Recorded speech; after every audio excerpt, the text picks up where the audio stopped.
Mabuting balita para sa kanila sapagkat sila ay magkakaroon ng ganap na liwanag sa araw ng paghuhukom.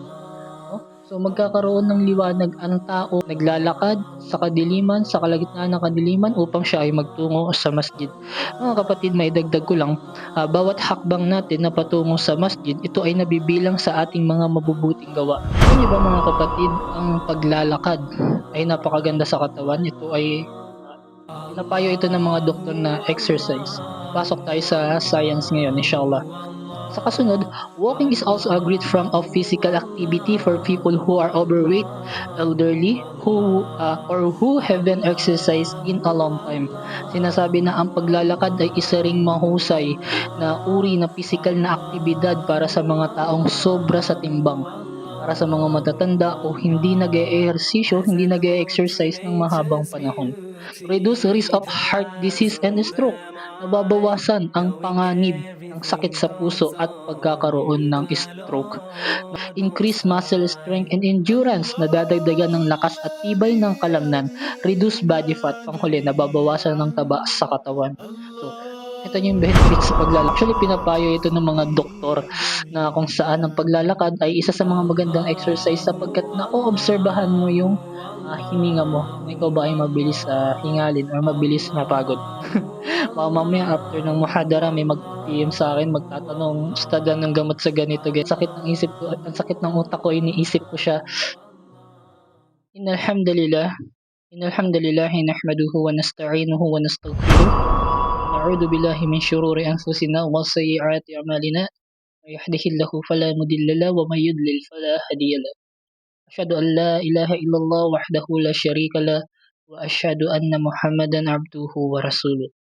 Lahat ng papuri at pasasalamat ay para lamang kay Allah subhanahu wa ta'ala, ang Panginoon ng lahat ng nilalang.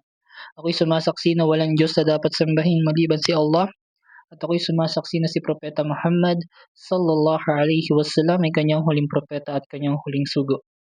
Alhamdulillah mga kapatid, at tayo ay nagsama-sama na naman sa ating pag-aaral at ibilang nawa ito ni Allah sa ating mga mabubuting gawa. Amin ya Allah. Okay? Jazakallahu khairan sa bumubuo ng mga pag-aaral na ito, sa admin, sa ating mga kapatid na nagpapanatili ng katiwasayan ng GC na ito, at biyayaan at pagpalain nawa sila ni Allah subhanahu wa ta'ala. Okay? Mga kapatid, bilang pangbungad, ilang OFW ang kilala ko ngayon na nasa kalagayan ng pagsubok ni Allah. Subhanallah. So, mga kapatid, bilang mag-aaral dito, isama natin sila sa ating mga panalangin, sa ating dua, inshallah, na padaliin nawa ni Allah sa kanila ang kanilang pinagdadaanan sapagkat sila ay nasa kalagayan ng pagiging Muslim, ngunit meron silang trabaho na hindi akma sa pananampalataya na meron sa kanila. So, isama natin sila sa dua na bilang palitan nawa ni Allah ng mas mainam kung ano man yun. Kung ano man yung pagsubok na pinagdadaanan nila, at tanging si Allah subhanahu wa ta'ala lamang ang nakakaalam kung ano ang mga pagsubok na dumadaan sa ating buhay, no? So, maging si Ustad Rashman, inshallah, isama natin siya sa dua sapagkat ngayon ay wala pa rin siya. At naway padaliin naman ni Allah kung ano man ang kanyang nararamdaman ngayon, at tayo lahat dito, gantimpalaan nawa tayo ni Allah sa ating mga pagtitiis. MashaAllah. So, alhamdulillah. Yes. Ang pag-uusapan natin ngayon mga kapatid ay patungkol sa Salatul Fajr. No? Bismillah.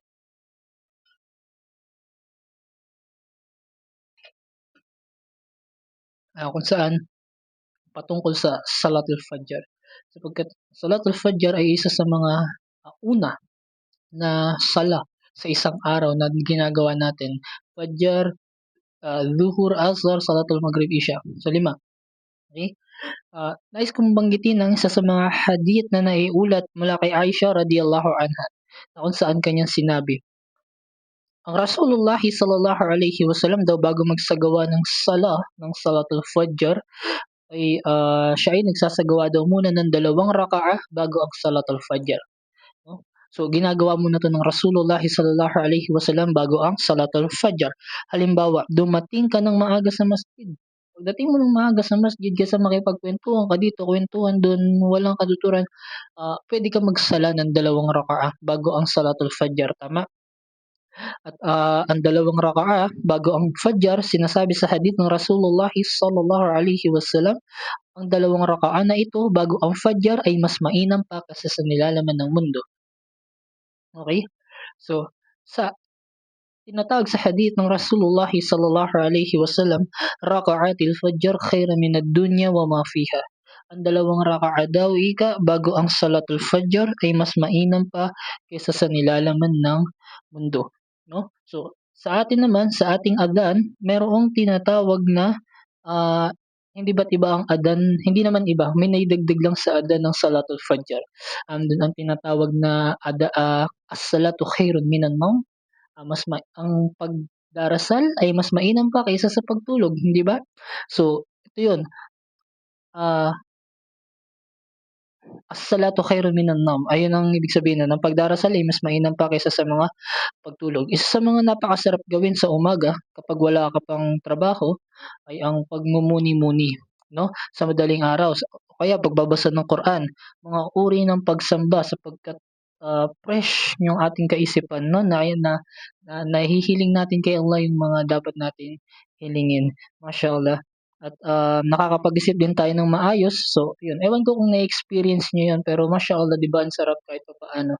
Lalo pagka nag-adjust ka ng time na gumising ka ng ganito ng mas maaga para paghandaan ng Salatul Fajr. 'Di ba't napakagaan sa pakiramdam pagkatapos nun. Sinasabi sa hadith ng Rasulullah sallallahu alaihi wasallam, magandang balita para sa mga taong lumalakad sa dilim patungo sa masjid. Okay? Ang naglalakad sa kadiliman upang magtungo sa masjid ay mayroong magandang balita na sinabi ng Rasulullah sallallahu alaihi wasallam. Kanyang sinabi, mabuting balita para sa kanila sapagkat sila ay magkakaroon ng ganap na liwanag sa araw ng paghuhukom.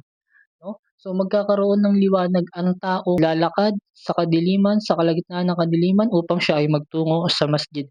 Mga kapatid, may dagdag ko lang, bawat hakbang natin na patungo sa masjid, ito ay nabibilang sa ating mga mabubuting gawa. No? So napakalaki din ng benepisyo ng paglalakad patungo sa masjid sapagkat ito ay nabibilang sa mga mabubuting gawa. Bawat hakbang naglalakad ka pa lang patungo sa masjid. Pagdating mo sa masjid, marami ka pang pwedeng gawin. Pwede ka pa umani ng mga ilang reward o gantimpala kay Allah sa pamamagitan ng mga uri ng pagsamba. Dhikr, Quran, ang mga sunnah. So, 'di ba? Huwag natin sayangin ang mga ganong klaseng pagkakataon. Naway makamit natin ang gantimpala mula kay Allah Subhanahu wa Ta'ala. Alam niyo ba mga kapatid, ang paglalakad ay napakaganda sa katawan. Ito ay pinapayo ito ng mga doktor na exercise. Papasok tayo sa science ngayon, inshallah. Sinasabi rito, base sa pagre-research ko, nag-research ako regarding dyan. Sinasabi rito, walking is a great way to improve or maintain your overall health. Just 30 minutes every day can increase cardiovascular fitness, strengthen bones, reduce excess body fat, and boost muscle power and endurance. Sinasabi rito na ang paglalakad ay isang mahusay na paraan upang mapabuti o mapanatili ang iyong pangkalahatang kalusugan. Sinasabi na ang 30 minutes na araw-araw na paglalakad ay maaaring mapataas ang cardiovascular fitness, palakasin ng mga buto, bawasan ng labis na taba sa katawan at palakasin ang lakas at tibay ng mga kalamnan. Sa kasunod, walking is also a great form of physical activity for people who are overweight, elderly, or who haven't exercised in a long time. Sinasabi na ang paglalakad ay isa ring mahusay na uri na physical na aktibidad para sa mga taong sobra sa timbang, para sa mga matatanda o hindi nag-eehersisyo, hindi nag-e-exercise ng mahabang panahon. Sa kasunod, ito ay kilala bilang weight-bearing exercise. Ang ilan sa mga benepisyo ay kinabibilangan ng halimbawa na lamang increased cardiovascular and pulmonary, heart and lung fitness. Dagdagan ang fitness sa cardiovascular at pulmonary sa tinatawag na puso at sa baga. Kasunod, reduce risk of heart disease and stroke. Nababawasan ang panganib ng sakit sa puso at pagkakaroon ng stroke, no? Improve management of conditions such as hypertension, yung high blood pressure, high cholesterol, joint and muscular pain of stiffness, and diabetes. So, pinahusay na pamamahala ng mga kondisyon tulad ng hypertension, yung high blood, mataas na kolesterol, pananakit o paninigas ng kasukasuan at kalamnan at diabetes. Okay? Stronger bone and improved balance. May malakas na buto at pinahusay na balanse. Increase muscle strength and endurance. Nadadagdagan ng lakas at tibay ng kalamnan. Reduce body fat. Panghuli, nababawasan ng taba sa katawan. So, kita niyo yung benefits sa paglalakad, no? Exercise. Actually, pinapayo ito ng mga doktor na kung saan ang paglalakad ay isa sa mga magandang exercise sapagkat naoobserbahan mo yung hininga mo kung ikaw ba ay mabilis hingalin or mabilis mapagod. So, ilan lang 'tong mga kapatid na pwede natin gawin at hindi lang 'yon. Bukod sa ito ay mabuti sa katawan, bawat hakbang ay nabibilang sa mga mabubuting gawa, 'no? So, okay, tama na, mukha na akong doktor. Baka mamaya after ng muhadara may magpa-PM sa'kin magtatanong, "Ustad, anong gamot sa ganito, ganyan?" Ang sakit ng isip ko, ang sakit ng utak ko, iniisip ko siya, subhanallah. Bismillah. Nabanggit sa hadith ng Rasulullah sallallahu alaihi wasallam, ang pinakamahirap daw na sala sa taong mapagkunwari ay ang sala ng Fajr at sala ng Isha. Nahihirapan sila tugunin ang sala na ito. Iligtas nawa tayo ni Allah subhanahu wa ta'ala sa ganitong klaseng katangian. Kung alam lamang nila ang reward o gantimpala na nakapaloob sa mga sala na ito, wallahi sila ay gagapang para tugunin ang sala na ito. Makuha lang ang gantimpala na nakapaloob dito. Allahu Akbar.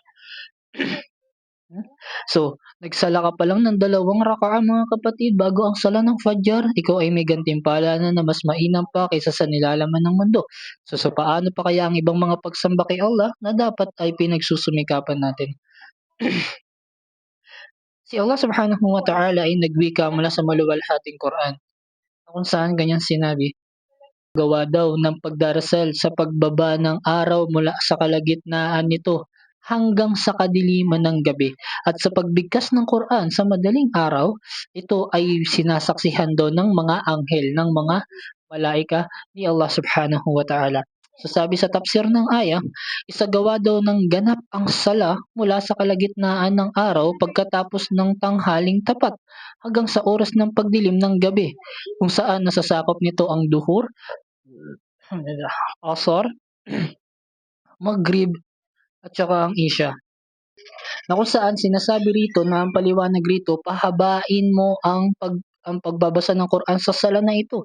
Dahil katiyakan ng pagbabasa ng Quran sa Fajr ay sinasaksihan ng mga malaika at ang mga malaika na nakatalaga sa gabi at mga anghel na nakatalaga sa araw. Okay? So mga kapatid, kamakailan na pag-aralan natin kung ano ang gantimpala ng taong nagbabasa ng maluwalhating Quran, tama? So sinabi ng Rasulullah sallallahu alaihi wasallam, sino man ang bumigkas ng isang titik mula sa aklat ni Allah, ang Quran, siya ay nagkakaroon ng gantimpala bawat letra. At ang isang letra ay tinutumbasan ng 10 kabutihan. Allahu Akbar. Bilang paglilinaw ng Rasulullah sallallahu alaihi wasallam, hindi ko sinasabi na ang alif, lam, mim ay isang letra. Kundi ang alif ay isang letra, lam isang letra, at ang mim ay isang letra. So anong reward ang meron yung taong palagi ang nagbabasa ng Quran? No? So, naway ibilang tayo ni Allah subhanahu wa ta'ala sa mga taong mahilig magbasa ng maluwalhating Quran. Familiar dito, sino yung, alam niyo yung Wattpad? Diba, alam niyo yung Wattpad? Diba may mga mahabang story doon? So, pagka halimbawa, nagbabasa ka doon, nasasayang yung oras mo doon. Kasi basa ka ng napakahaba, wala kang napapala. Hindi ka nagkakaroon ng gantimpala. Ang mapapala mo lang doon, iyak tawa. Bakit? Kasi may mga story doon na pag nadaanan mo, may malulungkot na story doon na kung saan maiiyak ka. Tapos maya-maya naman, bigla kang tatawa kasi yung scenario na naman is nakakatawa. So, sa madaling salita, iyak tawa. Diba? So, dito sa Quran, at least kahit pa paano, isang letra, isang kabutihan na tinutumbasan ng 10 mabubuting gawa. No? So, saan ka pa? Isinalaysay ni Abdullah radiyallahu anhu, nabanggit sa harapan ng sugo ni Allah sallallahu alaihi wasallam ang tungkol sa isang lalaki na natutulog magdamag hanggang siya ay inumaga na. Tapos sinabi ng Rasulullah sallallahu alaihi wasallam, iyan ay isang tao na sa kanyang tenga ay umihi ang syaitan. No? So, mga kapatid, kaya kahit anong gising sa'yo, wala, hindi ka babangon. Bakit nahihirapan ka? Tinatawag ka ng sala, tinatawag ka ng adan, di ba? Hayya ala sala, hayya ala fala, halina sa pagdarasal, halina sa tagumpay. As-salatu khairun minan nawm. Ang pagdarasal ay mas mainam pa kaysa sa pagtulog, pero lahat ng to baliwala. Hindi ka tatayo. Bakit? Kasi naunahan ka ng syaitan. No? Inihian ka sa tenga. Kung saan naway ibilang tayo ni Allah sa mga taong tumutupad ng obligasyon sa Kanya. Amin ya Allah. Isang araw si Abu Hurairah radhiyallahu anhu ay nagsabi, nabanggit sa hadith ng Rasulullah sallallahu alaihi wasallam, kapag sino man sa inyo ay natutulog na, si Satanas o ang syaitan ay nagtatali ng 3 buhol sa likod ng kanyang leeg. Pagkatapos binibigkas niya ang pahiwatig sa bawat buhol na mahaba ang gabi kaya matulog ka lang. No? Pagkatapos, kung siya naman ay gumising at aalalahanin niya si Allah, ang isang buhol ay natatanggal. Kung siya ay nagsagawa naman ng wudu, ang isang buhol naman ay natatanggal.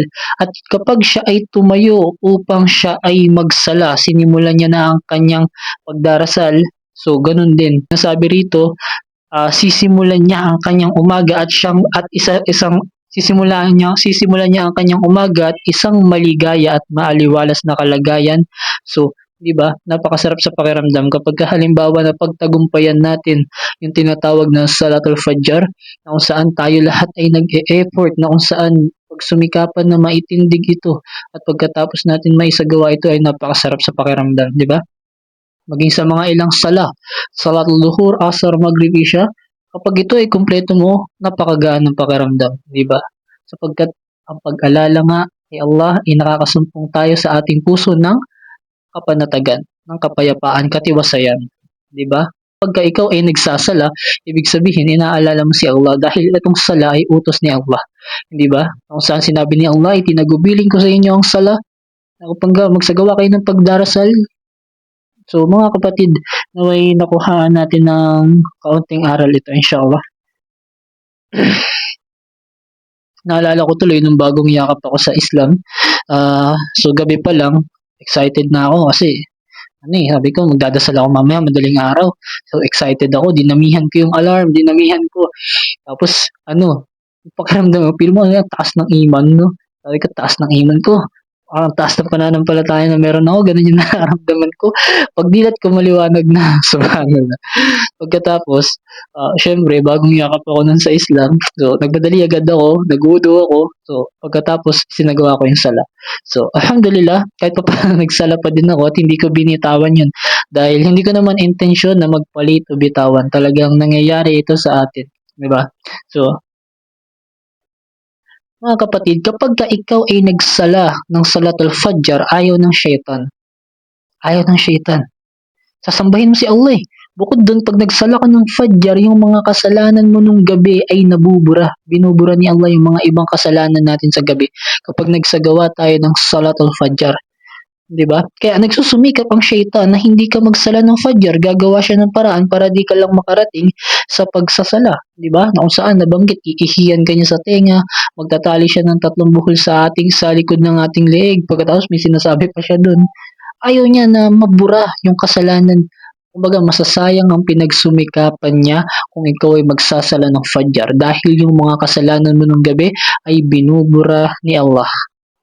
No? Nabubura yung mga ibang kasalanan.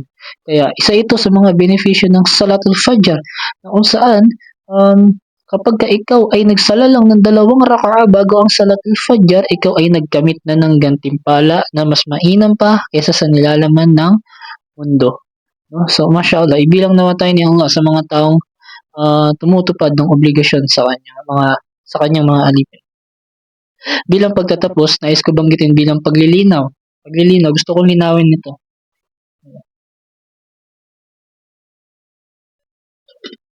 Gusto ko linawin sapagkat may mga nahuhulog. Mamaya, naabutan niya, pinag-uusapan natin yung Salatul Fajr, pagkatapos ang kahalagahan ng Salatul Fajr, pagkatapos bigla siyang nahulog at ang binaon niyang kaalaman ay mahalaga ang Salatul Fajr. Baka mamaya mali niya maintindihan, pahalagahan niya yung sala ng Fajr pagkatapos bitiwan niya yung mga susunod na sala. So bilang paglilinaw, mga kapatid, bilang pagtatapos, gusto ko banggitin bilang paglilinaw dahil ang pinag-uusapan natin ngayon ay patungkol sa Salatul Fajr. So baka nga mali maintindihan at maunawaan. So na din sa kapakanan ng karamihan sa kaalaman ng bawat isa. So nais ko banggitin ang isang ayah na sinabi ni Allah Subhanahu wa Ta'ala mula sa maluwalhating Quran. A'udhu billahi minash shaitanir rajim. Hafidhu ala salati was salatil wusta wa qumu lillahi qanitin. Pangalagaan ninyo ang 5 takdang pagdarasal at lalo na ang panggit ng dasal. At tumayo kayo sa harap ni Allah ng may tapat o taimtim na pagsunod.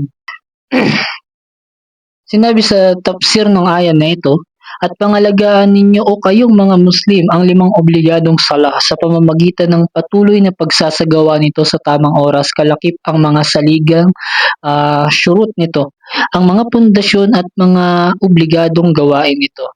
Sinasabi rito, at pangalagaan ninyo ang kalagitnaang sala. Alin ang salatul asar, yung sala sa hapon, at itatag ito ng may itatag isagawa ninyo ang mga pagsasala na ito na may pagkamasunurin kay Allah at pagkatakot at pagkakaroon ng pagpapakumbaba.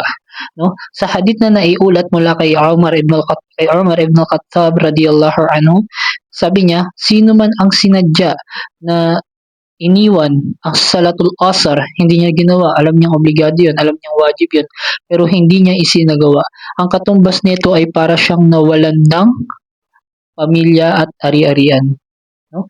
So, sino man ang bitawan niya ang Salatul Asar, ang katumbas nito ay para siyang nawalan ng pamilya at ng ari-arian. So, bilang paglilinaw lang ang sala na meron tayo ay 5 at ito ay pinag-utos mismo ni Allah Subhanahu wa Ta'ala mula sa maluwalhating Quran. Inshallah, baka mali kasi maintindihan. Bilang pagtatapos, nais ko paalalahanan muna ang aking sarili hinggil sa mga bagay na dumadaan sa ating buhay. Sapagkat may darating sa atin na isang bagay na natutuwa tayo pero siya palang ipinagbabawal ng ating dakilang tagapaglikha. Halimbawa na lamang na isang bagay na ikinakatuwa mo pero ayan ay kamuhi-muhi pala kay Allah at nagiging dahilan ng ating pagkakaroon ng mga ilang kasalanan. Subhanallah.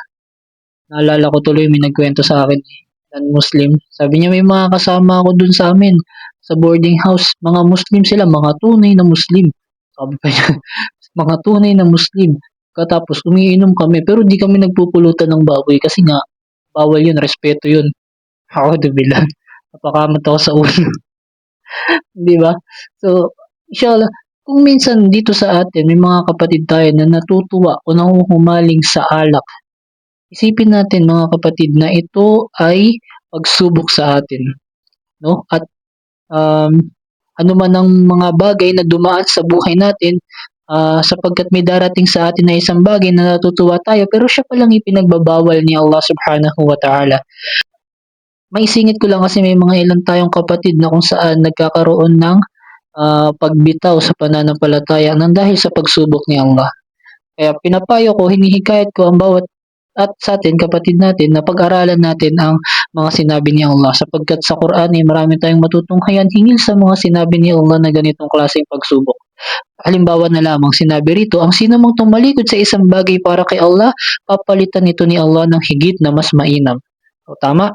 Sinabi ni Imam Al-Sadiq rahimahullahu ta'ala, kaya't ang sino mang tinalikuran ng mga kasalanan, kahit nagustuhin ito ng kanyang sarili, bibigyan siya ni Allah ng kapalit na pananampalataya sa kanyang puso at kaluwagan at kasiyahan, kasaganahan sa kanyang kabuhayan at kalusugan sa kanyang katawan. So yan ay papalitan ni Allah Subhanahu wa Ta'ala, di ba? O halimbawa na lamang nahuhumaling tayo rito sa mundo sa alak, di ba? O may alak sa paraiso, bakit hindi natin pagsumikapan yun? Yung alak dun sa paraiso, isang ilog. At ang tafsir dun, yun yung alak na walang hangover. Di ba? So, pagsumikapan natin, habang tayo nandito sa mundo, magsabar muna tayo. Wag tayo magmadali. Pagsumikapan natin, asamin natin ang meron sa kabilang buhay. Di ba? Hindi ba't pag nakakita ka ng magandang klaseng bagay dito sa mundo, namamangha ka, kamakailan lang naglalakad ako yun sa BGC, ang ganda ng sasakyan, no? Kakaiba yung tunog, iba yung design, Pero kung dito sa mundo may ganyang klaseng kaganda ng mga bagay, so paano pa kaya sa paraiso ni Allah na siyang dapat pinagsusumikapan natin, no? So, sa bawat pagsubok o tukso, alalahanin natin na mas mainam ang biyayang makakamtan mula kay Allah. Tiwala lamang sa Kanya sapagkat ang kapalit ng bawat pag-iwas sa kasalanan ay walang katumbas dito sa mundo. So, hindi ba mga kapatid, naway pagsumikapan natin itong bagay na ito na kung saan tayo ay hindi malalagay sa alanganin. 'Di ba? Natutuwa tayo sa scatter, tuwang-tuwa tayo dun, sugal yun. Pero ano ang sinabi doon sa sugal? Yun ay pinagbawal ni Allah dahil yan ay kabilang sa paglulustay ng kayamanan. Hindi ba? O natutuwa tayo sa scatter, pero siya palang kinamumuhian o ipinagbabawal ng ating tagapaglikha. Sa madaling salita, isang bagay na gustong-gusto natin pero hindi pala siya ang makabubuti sa atin na kung saan kinamumuhian yun ng ating dakilang tagapaglikha na nagiging sanhi na upang tayo ay magkaroon ng mga pagkakasala. No? Sinabi ni Allah Subhanahu wa Ta'ala mula sa maluwalhating Subhanahu wa Ta'ala chapter 65 verse 2 and 3. At sino man ang natatakot kay Allah, bibigyan siya ni Allah ng daanan palabas sa mga iba't ibang klaseng pagsubok at pagkakalooban siya ng sustento o mga biyaya mula sa lugar o mga bagay na hindi niya inaasahan. 'Di ba? So, ito sinabi ni Allah sa maluwalhating Quran na kung saan hindi tayo dapat mangamba. Kasi kung sino man ang nagkakaroon ng takwa, ng takot kay Allah, bibigyan siya ni Allah ng daan palabas sa mga iba't ibang klaseng pagsubok. 'Di ba? Pagkatapos pagkakalooban siya ng sustento o mga biyaya mula sa lugar o mga bagay na hindi niya inaasahan. Nagugulat siya may mga dumadating sa kanyang blessing, may mga dumadating sa kanyang biyaya na nagmumula kay Allah Subhanahu wa Ta'ala. So naway gabayan tayo ni Allah sa lahat ng ating mga desisyon at gawain at naway palakasin niya ang ating pananampalataya upang mapaglabanan natin ang anumang tukso sa buhay na ito. Amin ya Allah. No? So mga kapatid, bawat isa sa atin ay may mga pinagdadaan ng problema o pagsubok. Lahat naman tayo. Maging ang mga propeta na ipinadala ni Allah, ito ay kanyang binigyan ng mga pagsubok.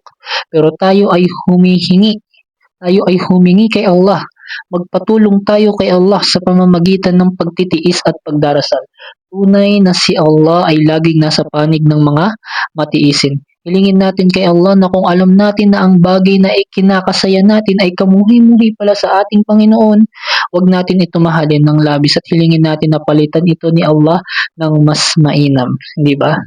Nahuhumaling tayo sa isang bagay dito sa mundo, pero siya palang makakasama sa atin. Hilingin natin kay Allah na palitan yun ng mas mainam. Trabaho na meron tayo ngayon, kung saan tayo nakakagawa ng haram, hilingin natin kay Allah na palitan yun ng mas mainam at samahan natin ng gawa. Sapagkat si Allah Subhanahu wa Ta'ala ay laging nababatid ang anumang ating mga kahilingan. Ito ay kanyang batid kung ano man ang gusto ng kanyang alipin. 'Di ba? Hindi tayo dapat sumuko sa anumang mga pagsubok sapagkat ang ilan ay bumibitaw sa pananampalataya at iligtas nawa tayo ni Allah sa mga ganitong klaseng sitwasyon.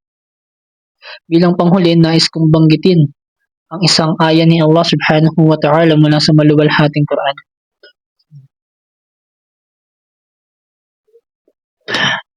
Kung saan may mga tao na oo, gusto yumakap ng Islam pero may iba palang layunin. Gusto mag-Muslim pero meron palang gustong makuha. Meron siyang inaasam.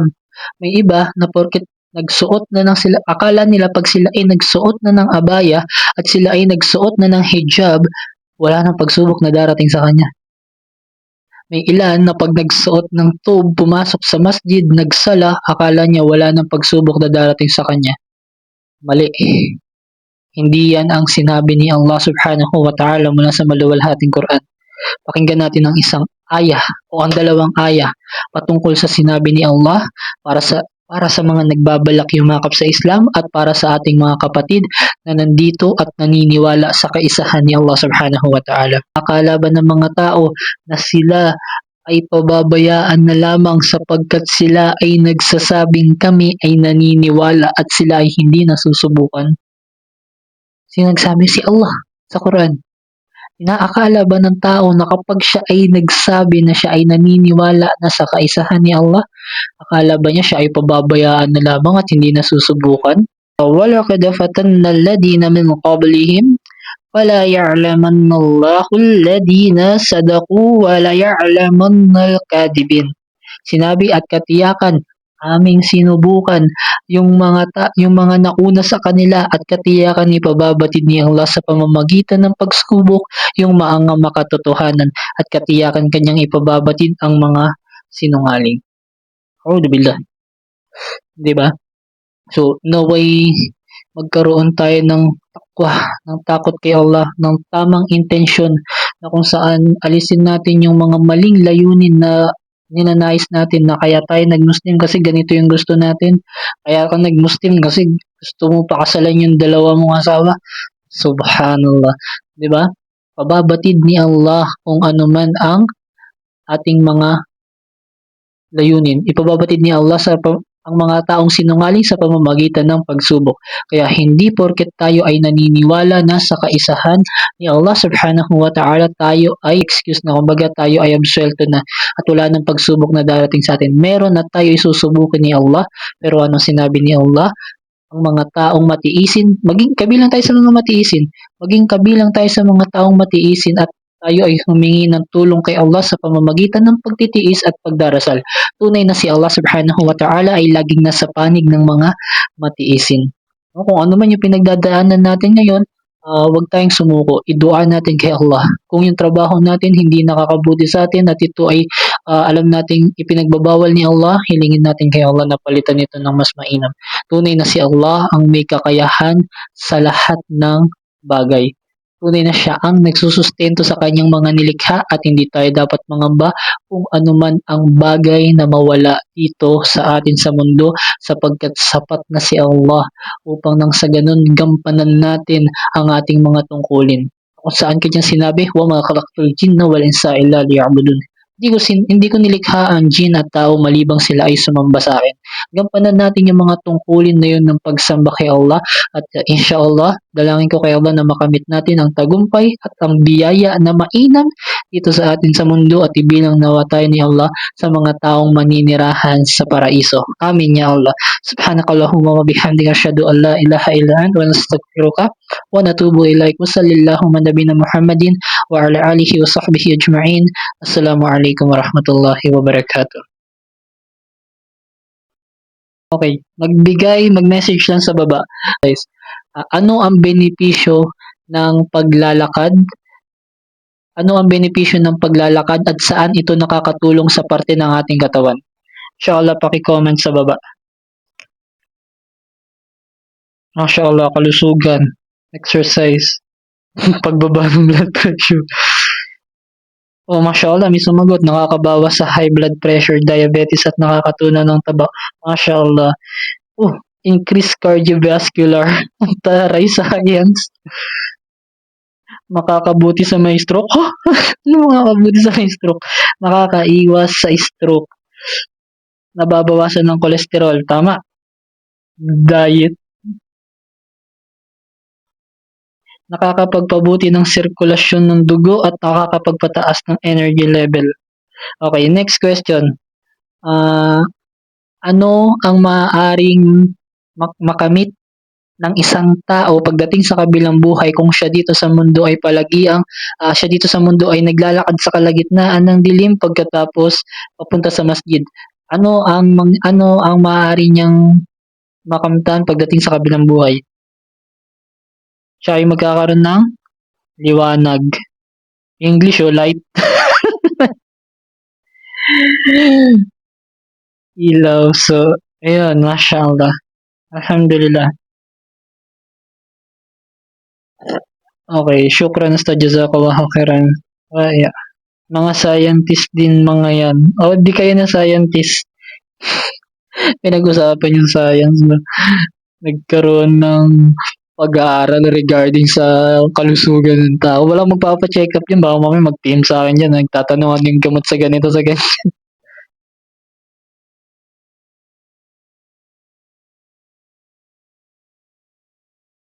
Magkita-kita tayo sa next na Martes. April 8, 2025 at pag-usapan natin ng ilang mga kaganapan pagdating sa araw ng paghuhukom, no? So, magpapaalam na ako inshallah. Jazakallahu khairan. Assalamualaikum warahmatullah.